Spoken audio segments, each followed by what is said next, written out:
The very first principle of the ASEA Ethos is embodied in a formula that we call E2PC.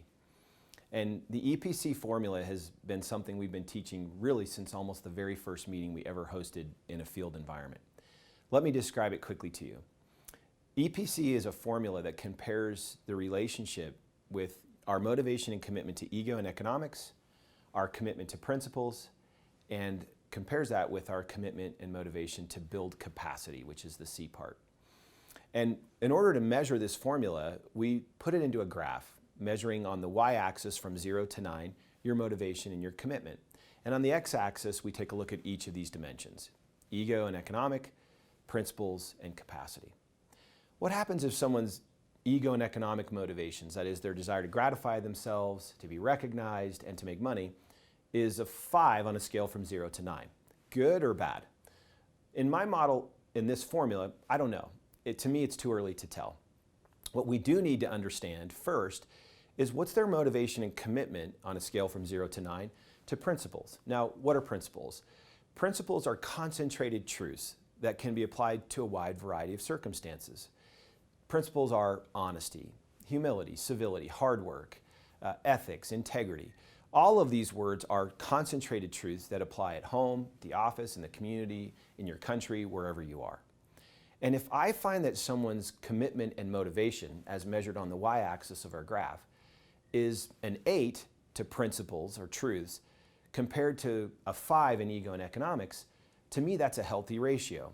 And I call that the EP ratio. That is, how motivated are you, committed are you to ego and economic things and outcomes, as opposed to saying, I want to live in alignment with true principles and be successful that way.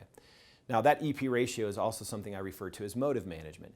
And from the very beginning, we felt like this industry was probably a little E over P as a broad profile. I think you would all agree that the industry as a whole tends to signal country club memberships and mansions and Ferraris and Maseratis and all these different things you can have if you just sign up now and join this little business. Well, the fact of the matter is that's a violation of principle, because that's not how it works. And it's also a signal indicator that you're looking at an organization that's promoting E in many ways over P. And when we started this, we thought, if strategy is what makes you different, let's be different. Let's talk about principles, truths that prevail and that can be applied in a wide variety of settings, while still promoting a healthy ego and economic. We still recognize our people. We want them to be recognized. We want them to make money. We just don't want that to be the only thing we do and talk about, and ignore the notion of promoting prevailing principles. Now let's talk about capacity as the last piece. If you're measuring motivation and commitment on the y-axis from 0 to 9, and the third dimension we're measuring in this little model is capacity, capacity means actual or potential ability. It's referring to the notion that each of us have a certain amount of capacity and can grow that.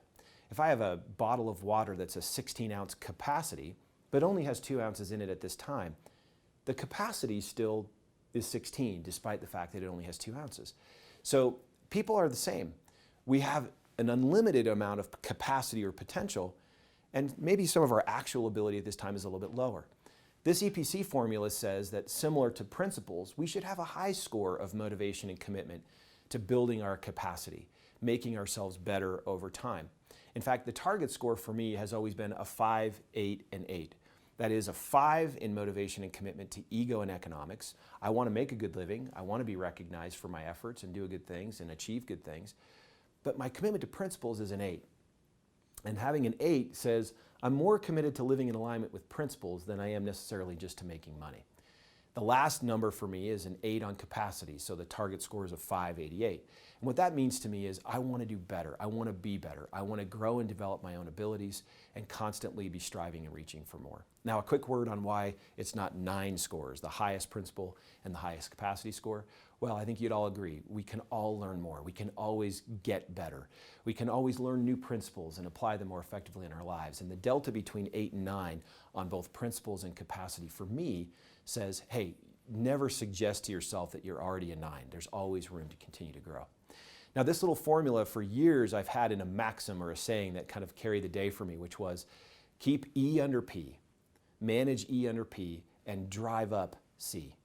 So the maxim I would share with you today is keep E under P, keep ego and economic motivations under your commitment to principles, and drive up your capacity. And if you do that, I can assure you, you'll have enduring success. It may take a little longer to get there, but it'll endure and sustain. There are lots of people that turn away from this model and have short-term success by promoting their ego and economic motivations. But over time, principles catch up, and typically those aren't the people that have enduring success.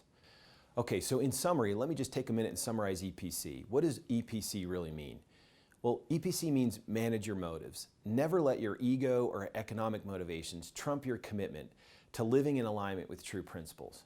And the second part of EPC can be summarized as build your capacity. Remember my dad's saying that you're valued in life in large measure to the degree that you make yourself valuable. So work on yourself. Always get better.